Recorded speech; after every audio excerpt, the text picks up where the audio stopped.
Good morning. आज की class हमारी क्लास 4th की है। क्लास 4th में हिंदी फर्स्ट, हिंदी व्याकरण एवं रचना। आज का हमारा रिवीजन हिंदी फर्स्ट से है। हिंदी फर्स्ट में लेसन 3 हमारा शब्द और वाक्य है। अभी तक हमने लेसन 1 और 2 का सेकेंड टाइम का रिवीजन आपको कराया, लेकिन अभी आज हमारा जो रिवीजन चल रहा है वो लेसन 3 से है और वो भी सेकेंड टाइम का।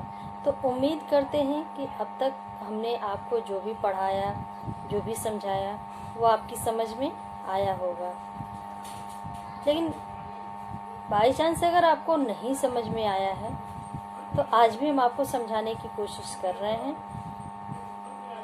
उससे आप समझने की कोशिश करिए आप भी। लेकिन इसके बावजूद भी अगर आपको कभी भी कोई भी लाइन लेसन का नहीं समझ में आया या नहीं आ रहा है तो उसके लिए हम बार बार आपको यही चीज़ कह रहे हैं, आपके पास मेरा नंबर है, आप उस नंबर पे फ़ोन करके आप हमसे जो पूछना चाहें लेसन से पूछ सकते हैं। इसके बाद हमने आपको कॉपी भी कंप्लीट करने के लिए कहा था।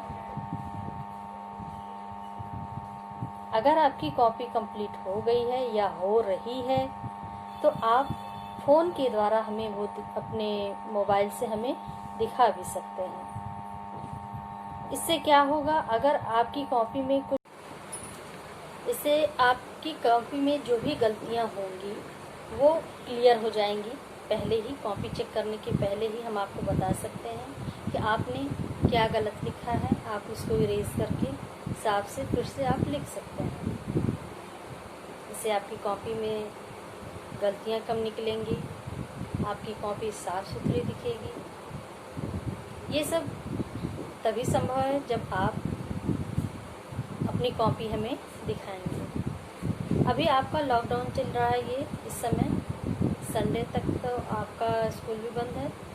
मंडे को आप सभी लोग अपनी अपनी हिंदी की जो कॉपी है, हिंदी सेकंड की कॉपी है, वो आप लोग मंडे को सबमिट कर दीजिए, क्योंकि इसके बाद फिर एग्ज़ाम्स भी आने वाले हैं आपके। अगर आपकी कॉपियाँ टाइम से आप सबमिट करेंगे तभी तो हम टाइम से उसको चेक कर पाएंगे। अगर आप समय से उसको सबमिट नहीं करेंगे तो हम किस तरह से आपकी कॉपी चेक करेंगे। इसके लिए ज़रूरी है कि आप समय से अपनी कॉपी कंप्लीट करिए और उसको स्कूल में सबमिट करिए। अब हम आज का अपना ये क्लास स्टार्ट करते हैं, रिवीजन क्लास जो हमारी है। आज हमारा ये सेकेंड टाइम का रिवीजन है। इस लेसन को हम आपको सेकेंड टाइम समझाने जा रहे हैं। शब्द और वाक्य। शब्द क्या है? शब्द जब दो या दो से अधिक वर्णों का मेल होता है तो शब्द बनता है।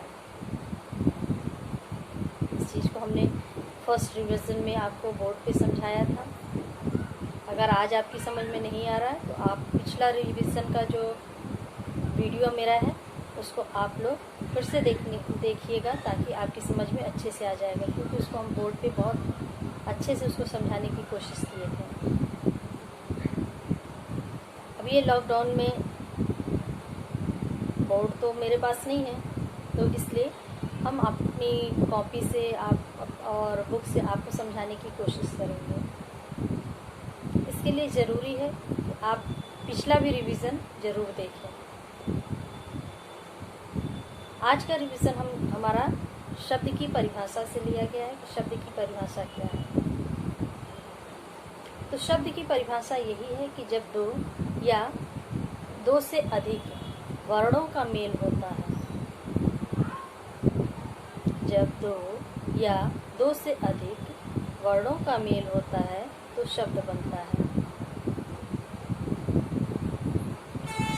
इसके बाद हमारा आता है उदाहरण में, अगर हम इसको बताना चाहें तो जैसे मान लीजिए कहा जा रहा है कि ह और ल, हमने दो वर्णों का मेल किया है, ह प्लस ल, हमारा शब्द क्या बन रहा है? हल। हल जिससे किसान खेत जोतता है। यहाँ तक आपकी समझ में आया? जब हम दो या उससे भी अधिक वर्णों को जोड़ेंगे, वर्ण यानी अक्षर को हम एक साथ जोड़ेंगे तो वहाँ पे उनसे जो हमारा उन वर्णों का जो मेल होगा उससे जो बनेगा वो हमारा शब्द बनता है। तो यही चीज़ हमको आपको समझाना है कि दो भी हो सकते हैं, तीन भी हो सकते हैं। तीन के लिए मान लीजिए हम कह रहे हैं कि म प्लस ट प्लस र, हमारा क्या बन गया शब्द? म ट र, मटर। चार में भी जोड़ सकते हैं, क ट ह ल, शब्द क्या बना?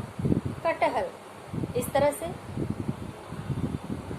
2, 3, 4, 5 करके हम कई वर्णों को मिला करके हम एक शब्द को बना सकते हैं।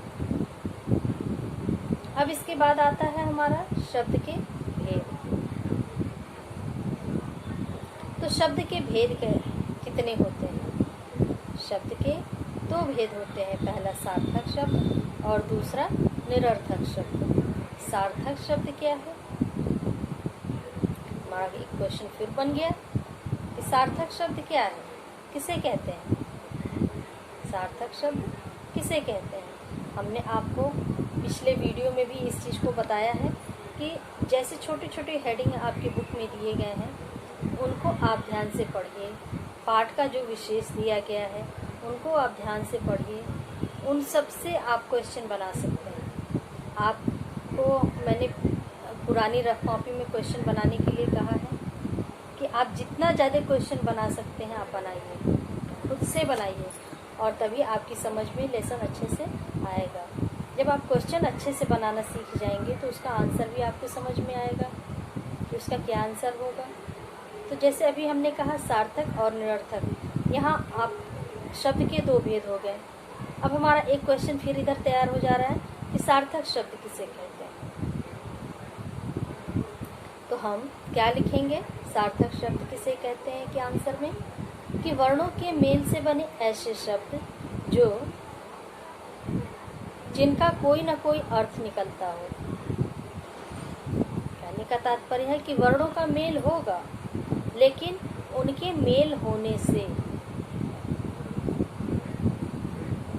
जो शब्द तैयार होता है उस शब्द का अर्थ होना जरूरी है। यदि उसका सही रूप से अर्थ होगा जो हमारी समझ में आ सके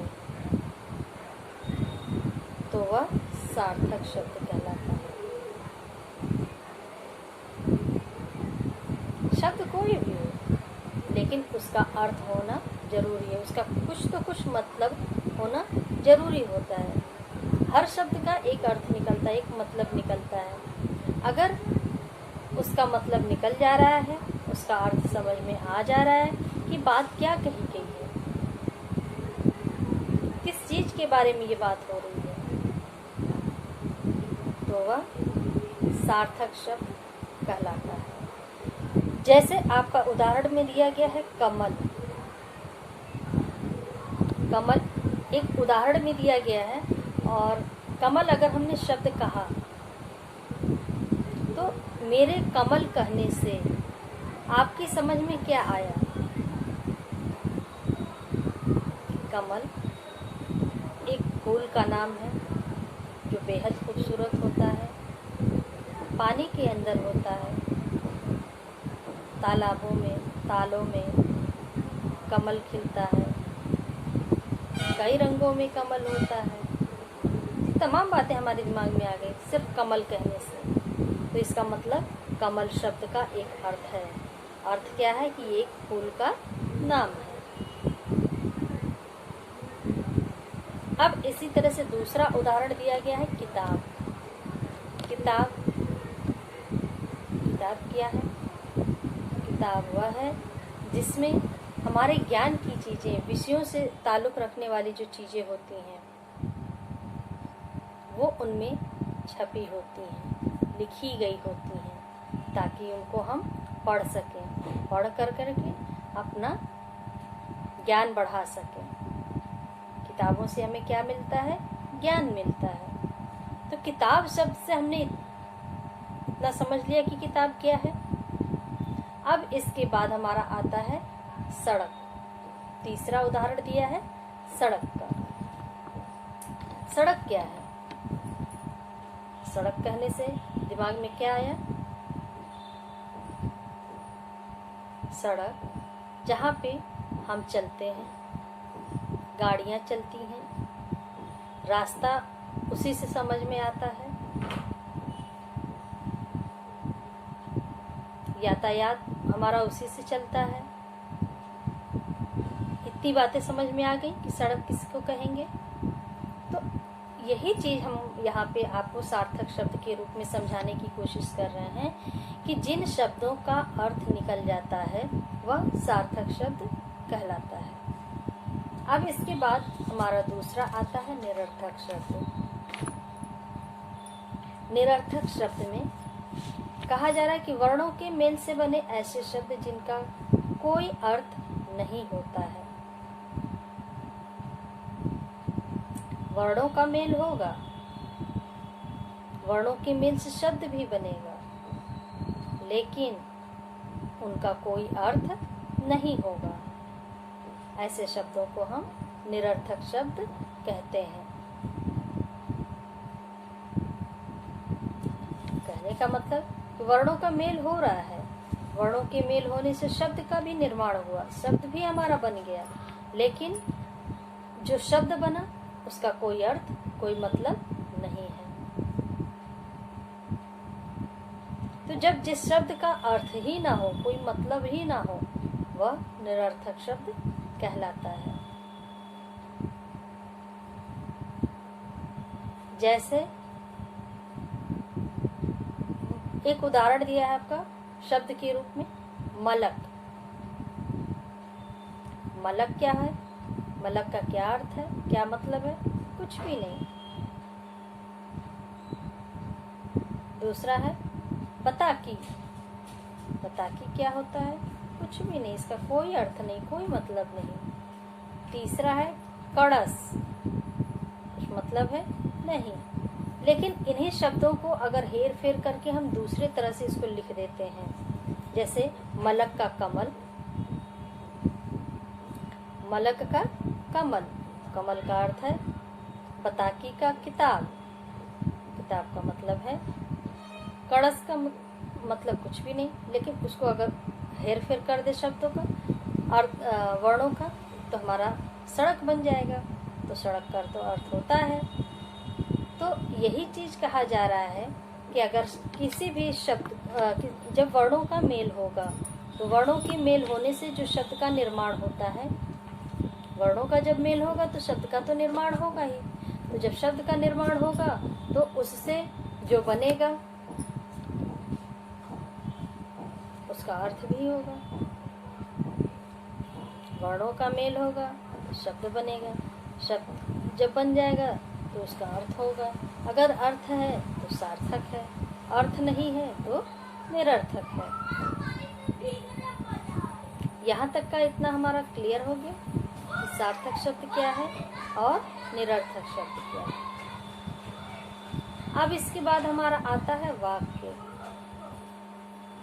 अभी आपने शब्द का ज्ञान लिया और अब आपको वाक्य सीखना है कि वाक्य किसको कहते हैं। अब कहा जा रहा है, एक चित्र बना है,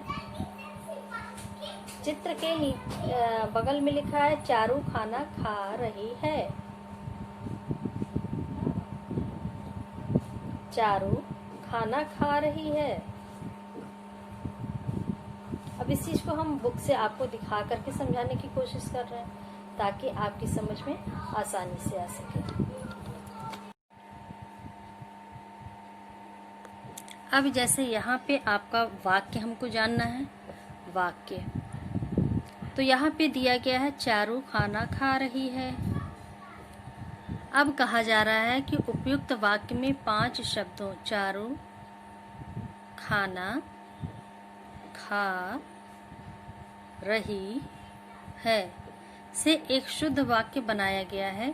यदि इन शब्दों का क्रम बदल दें, जैसे चारू, रही है, खाना, खा, यहाँ भी तो 5 शब्द लिए गए हैं जो ऊपर लिए गए हैं, बस उनका क्रम थोड़ा सा इधर उधर कर दिया गया है। अब कहा जा रहा है कि यह शुद्ध अशुद्ध वाक्य बन गया। क्यों बन गया? क्योंकि चारू खाना खा रही है, जो 5 शब्दों का हम प्रयोग कर रहे हैं उनका क्रम सही है। कैसे सही है? कि उस क्रम में जब हम बोल रहे हैं कि चारू खाना खा रही है, तो ये बात हमारी समझ में अच्छे से आ रही है। और चारू रही है खाना खा, ये बात करने का सही रूप नहीं है, बात को समझाने का सही तरीका नहीं है, इसलिए ये वाक्य हमारा अशुद्ध हो गया, यानी गलत हो गया। इस प्रकार हमने जाना कि शब्दों के सही मेल से ही शुद्ध वाक्य बनता है। कहने का तात्पर्य है, जैसे आपने अभी पिछला जो मैंने अभी आपको शब्द समझाया, उसमें सार्थक और निरर्थक समझाया था, वही चीज यहाँ भी कहा जा रहा है कि यदि वाक्य का क्रम हमारा सही है तो वाक्य सही है। अगर शब्दों का जो क्रम है वो अगर हेर फेर कर दिया जाए, उल्टा सीधा लिख दिया जाए, तो वह वाक्य हमारा गलत हो जाएगा।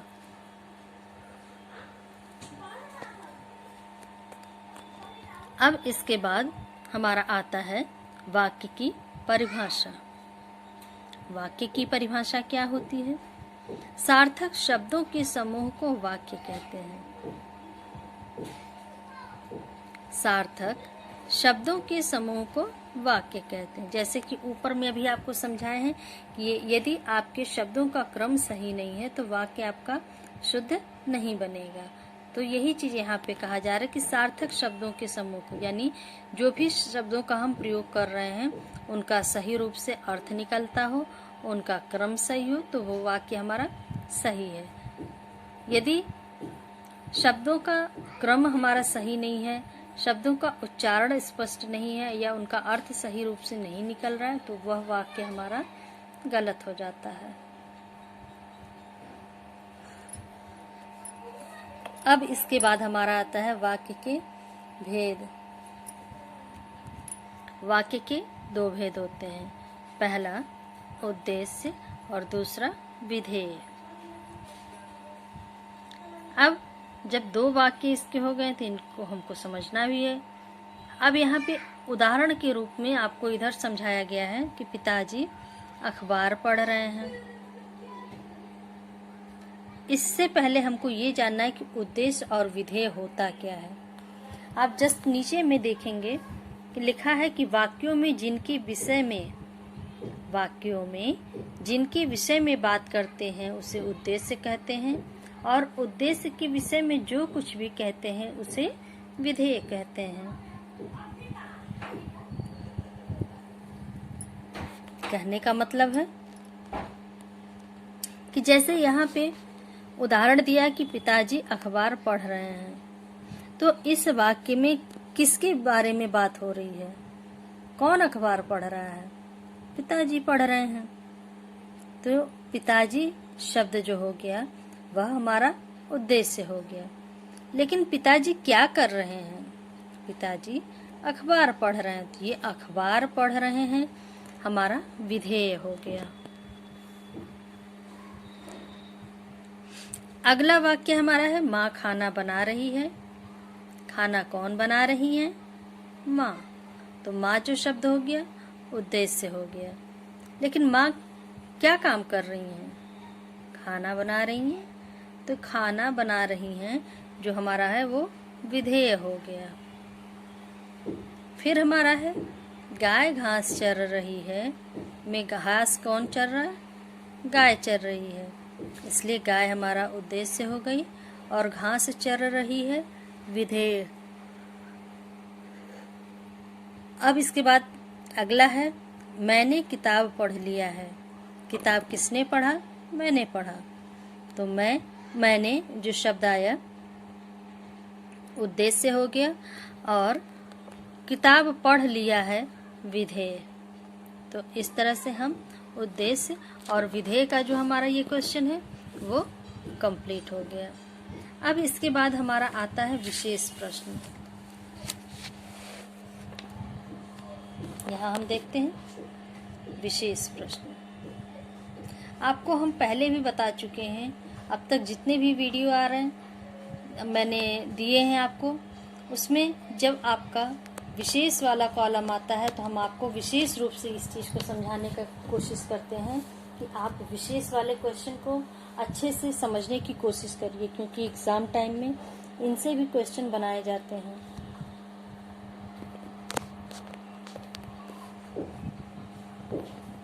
पहला इसमें दिया है व्याकरण में केवल सार्थक शब्दों का ही प्रयोग होता है। व्याकरण में केवल सार्थक शब्दों का ही प्रयोग होता है। कहने का मतलब है कि अभी आपको हम समझाए हैं कि अगर जो शब्दों का हम क्रम जोड़ेंगे वाक्य बनाने में, उसमें से अगर कोई भी क्रम हमारा उल्टा सीधा हो जाए या ऐसे शब्दों का हम प्रयोग करें जिनका कोई अर्थ ही ना हो, तो वह वाक्य हमारा गलत होगा। इसलिए व्याकरण में केवल सार्थक शब्दों का ही प्रयोग किया जाता है जिनका अर्थ निकलता हो। दूसरा है प्रत्येक वाक्य में किसी व्यक्ति, वस्तु या स्थान का वर्णन होता है। हम जब भी कोई बात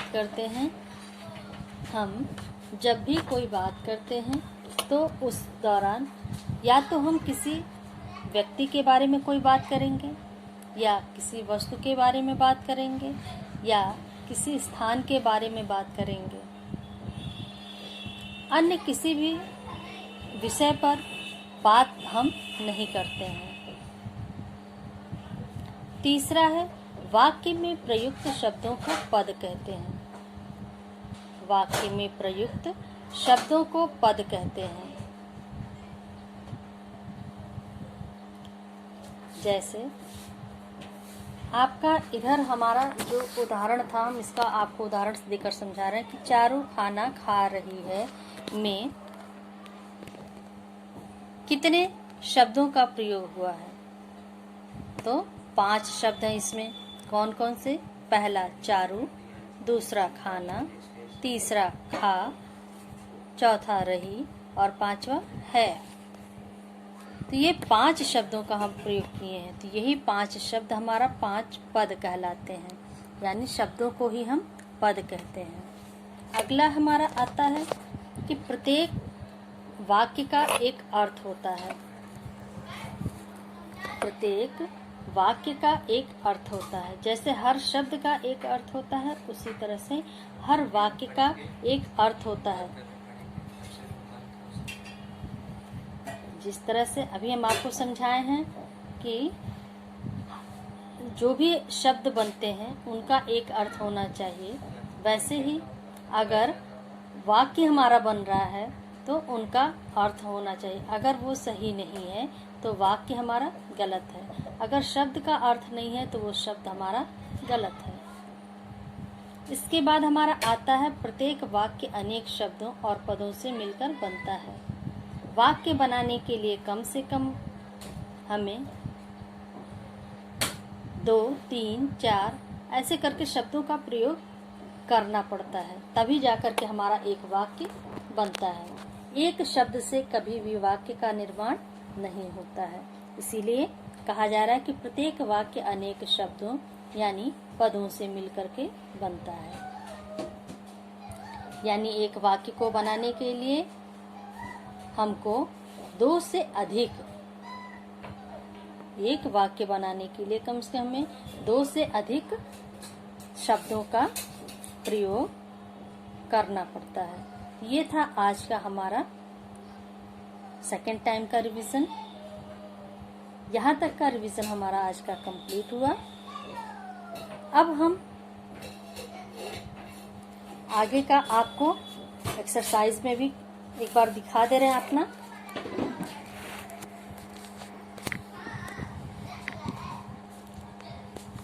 एक्सरसाइज में हम देखते हैं, ये क्वेश्चन आंसर हमारा हो चुका है पहले का। एक्सरसाइज में इधर से हम आते हैं कि दिए गए शब्दों से वाक्य बनाइए। सुंदर, दोपहर, चालाक, पुलिस, फुटबॉल, ऐसे शब्द दिए गए हैं, इनसे हमने वाक्य बनाया है। जैसे पहला है सुंदर, वह लड़की बहुत सुंदर है। दोपहर, दोपहर के समय थोड़ा आराम करना चाहिए। चालाक, मेरा पड़ोसी बहुत ही चालाक है। पुलिस, पुलिस चोरों को पकड़ती है। फुटबॉल, शाम को बच्चे मैदान में फुटबॉल खेलते हैं। अब यहाँ उद्देश्य और हमारा उद्देश्य, सही उद्देश्य चुन करके वाक्य को पूरा करना है। यहाँ पे ऊपर में शब्द दिए गए हैं दर्जी, लक्ष्मण, अध्यापक, सर्दियों, कछुआ। अब इसको हमको पूरा करना है। तो वाक्य हमारा अधूरा है, जिसमें आगे हमारे सारे डैश दिए गए हैं, उनमें ही हमको उन सही उद्देश्य को हमें लिखना है। पहला है स्टार्टिंग में डैश है, में ठंड लगती है। हमें ठंड कब लगती है? सर्दियों में। सर्दियों में ठंड लगती है, ये वाक्य हमारा बन गया। अगला है स्टार्टिंग डैश, राम के भाई थे। तो राम के भाई कौन थे? ऊपर नाम जो दिया गया, ऊपर जो शब्द दिए गए उनमें जो नाम है वो हमारा है लक्ष्मण। तो लक्ष्मण राम के भाई थे। इसके बाद है कछुआ, स्टार्टिंग डैश, धीरे धीरे चलता है। धीरे धीरे कौन चलता है? कछुआ। कछुआ धीरे धीरे चलता है। चौथा है हमारा घ में आ गया स्टार्टिंग डैश, कपड़े सिलता है। कौन सिलता है कपड़ा? दर्जी। तो हमारा वाक्य बन गया दर्जी कपड़े सिलता है। पांचवा यानी अंगा में आ गया स्टार्टिंग डैश है, कक्षा में पढ़ा रहे हैं। कौन पढ़ा रहे हैं? अध्यापक। वाक्य बन गया अध्यापक कक्षा में पढ़ा रहे हैं। इसी तरह से अब हमारा इधर में भी क्वेश्चन दिया गया है उद्देश्य और विधेय का। इसमें से हमें उद्देश्य और विधेय को अलग करना है।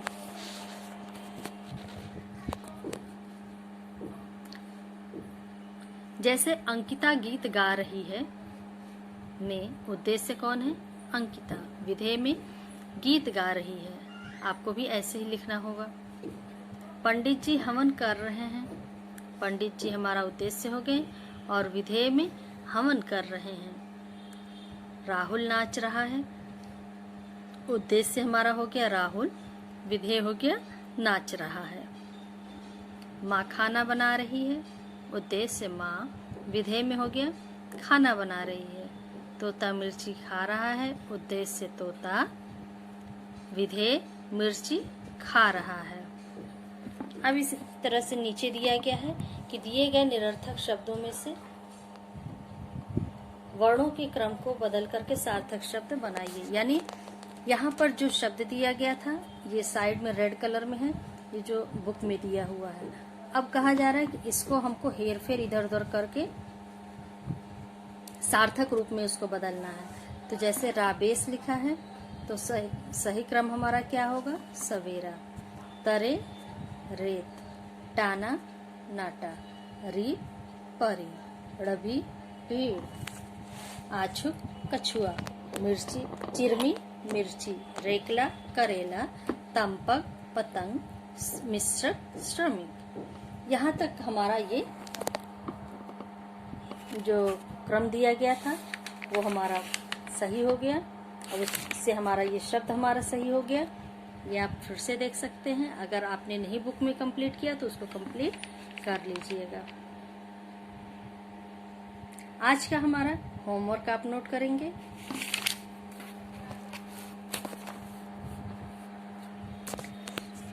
होमवर्क हमारा है परिभाषा, वाक्य बनाइए, सही उद्देश्य चुनना, उद्देश्य विधेय अलग करना तथा निरर्थक को सार्थक में बदलना। यानी जितना भी एक्सरसाइज अभी हम आपको कराए हैं उन सभी प्रश्नों को कॉपी में लिखना है और याद करना है। अगर आपने इसको कॉपी में अपने कंप्लीट कर लिया है तो उसको आप याद करना भी शुरू कर दीजिए, क्योंकि एग्ज़ाम टाइम के लिए ये बहुत ज़रूरी है। अगर आपने कॉपी में कंप्लीट कर लिया है तो कोशिश करिए इसको याद करने के लिए आप रफ कॉपी में लिखने की।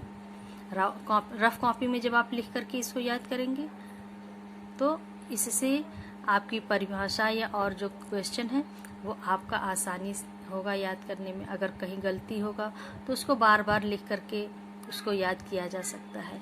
आज का रिवीजन हमारा यहीं पे समाप्त होता है।